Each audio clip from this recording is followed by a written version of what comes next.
সাবেক মন্ত্রী জাবেদের স্ত্রীর ব্যক্তিগত গাড়ি চালকের বাড়িতে দুদক অভিযানে 23 বস্তা নথিপত্র উদ্ধার। ওসমান হোসাইন, চট্টগ্রাম প্রতিনিধি। চট্টগ্রাম কর্ণফুলীতে সাবেক ভূমি মন্ত্রী জাবেদের স্ত্রী রুকমিলা জামানের ব্যক্তিগত গাড়ি চালক মোহাম্মদ ইলিয়াসের বাড়ি থেকে 23 বস্তা গুরুত্বপূর্ণ নথিপত্র উদ্ধার করেন দুদক। দুদক সূত্র জানায়, সাবেক মন্ত্রী সাইফুজ্জামান চৌধুরী জাবেদের দুই সহযোগী মোহাম্মদ আব্দুল আজিজ ও উৎপল পালকে গ্রেপ্তার করে 5 দিনের রিমান্ডে নেয় দুদক। রিমান্ডে জিজ্ঞাসাবাদে দুদক জানতে পারে, মন্ত্রী জাবেদের স্ত্রীর ব্যক্তিগত গাড়ি চালক ইলিয়াস তালুকদারের বাড়িতে কয়েক বস্তা নথিপত্র লুকিয়ে রাখা হয়েছে। নথিপত্র উদ্ধারে দুদক গত বৃহস্পতিবার ও শুক্রবার সন্ধ্যায় উপজেলার শিকলবাহা ফকিরা মসজিদ এলাকার তালুকদার বাড়িতে অভিযান চালায়, কিন্তু এ সময় বাড়িতে কোনো নথিপত্র পাওয়া যায়নি। তবে এ সময় আশপাশের কিছু সিসিটিভি ফুটেজ জব্দ করে দুদক কর্মকর্তারা। অভিযানে চালক ইলিয়াস তালুকদারকে না পেয়ে জিজ্ঞাসাবাদের জন্য তার স্ত্রী লাকি আক্তার ও প্রতিবেশী শাহাবুদ্দিন তালুকদারের স্ত্রী ঝুমা আক্তারকে আটক করে নিয়ে যায় দুদক। পরে এদের থেকে মুচলেখা নিয়ে কর্ণফুলী থানায় হস্তান্তর করা হয়। পরিবারের জিম্মায় তাদেরকে ছেড়ে দিতে নির্দেশনা দিয়ে চলে যান দুদক কর্মকর্তারা। এদিকে জব্দ করা সিসিটিভি ফুটেজ বিশ্লেষণ করে শনিবার দিবাগত ভোর রাতে ফের অভিযান চালায় দুদক। প্রায় 2 ঘন্টার অভিযানে 23 বস্তা বিভিন্ন নথিপত্র জব্দ করা হয়। অভিযানে দুদকের ঢাকা প্রধান কার্যালয়ের উপপরিচালক মশিউর রহমান সহ দুদকের একটি টিম ও স্থানীয় ইউপি চেয়ারম্যান ভারপ্রাপ্ত জাহাঙ্গীর আলম এবং কর্ণফুলী থানা পুলিশের একটি টিম উপস্থিত ছিলেন। আপনারা জানেন যে আমাদের সাবেক গৃহমন্ত্রী সাইফুজ্জামান চৌধুরীর বিরুদ্ধে মানি লন্ডারিংয়ের অভিযোগে দুদকের একটি অনুসন্ধান চলমান। তারই ধারাবাহিকতায় ইতিমধ্যে তার বিরুদ্ধে 6টি মামলা রুজু হয়েছে 124 কোটি টাকা আত্মসাতের জন্য। গত বৃহস্পতিবারে 52 কোটি টাকা ঘুষ গ্রহণের জন্য আরেকটি মামলা রুজু হয়েছে। এই মামলাগুলো তদন্তের জন্য আমরা চিটাগাং এসেছি। আপনারা জানেন গতকাল আমরা 2 জন তার সহযোগীকে অ্যারেস্ট করেছি।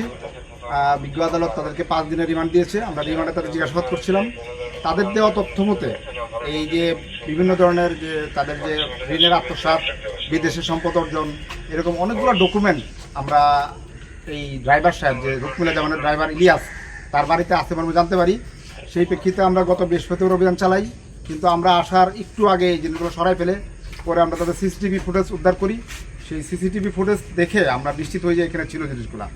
তারপরে আমরা গতকালকেও এসেছিলাম, কিন্তু আমরা জিনিসগুলো এক্স্যাক্টলি কোথায় আছে আইডেন্টিফাই করতে পারি নাই। কিন্তু তারপরে আমরা এটা সূক্ষ্মভাবে বিশ্লেষণ করে দেখতে পাচ্ছি যে এটা আশেপাশে আছে।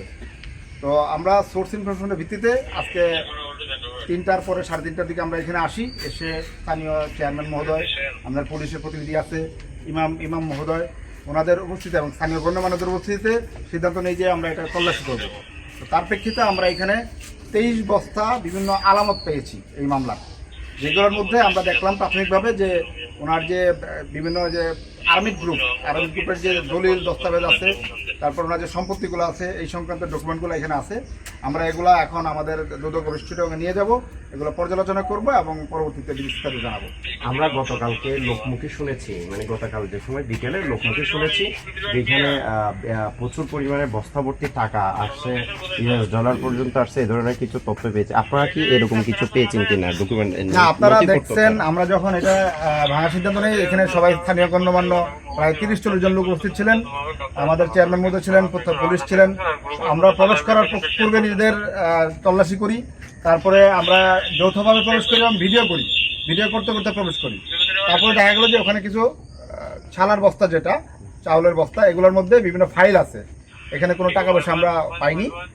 আমরা এই ফাইলগুলো পর্যালোচনা করে দেখি এখানে কি আছে, সেটা আমরা পরবর্তীতে। আপনাদের অভিযান কি আজকের মতো এখানে শেষ হয়ে যাবে নাকি পরবর্তীতে তদন্ত সাপেক্ষে আবার? আমাদের অভিযান অব্যাহত থাকবে।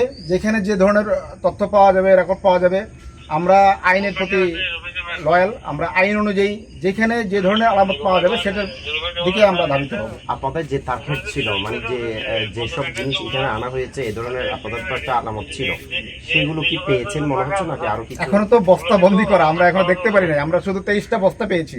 এই বস্তার ভিতরে কি আছে আমরা অফিসে গিয়ে পর্যালোচনা করবো, তারপর বিস্তারিত জানাবো। আজকে কি এগুলো ছাড়া কাউকে আটক করা হয়েছে?